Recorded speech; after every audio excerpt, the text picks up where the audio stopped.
Okay, here we are, and we're gonna have the hardwood floors refinished soon. The cabinets are starting to get put in.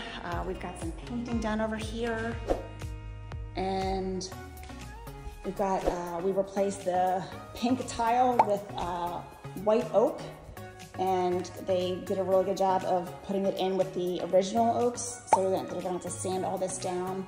And with taking the wall out, they have to patch the flooring here and the vents they had to put down. These are some of the colors that we were considering.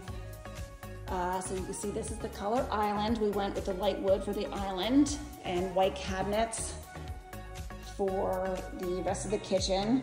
The Boujee Lounge, which was the dining room. The bar cabinets are starting to go in, but there was a misorder on the wrong color, so we're waiting for that. Got the fan in. Yay, and they put in new recessed lights.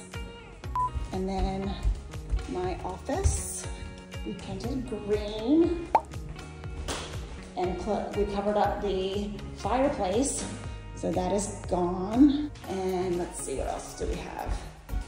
The recessed lights are now installed here.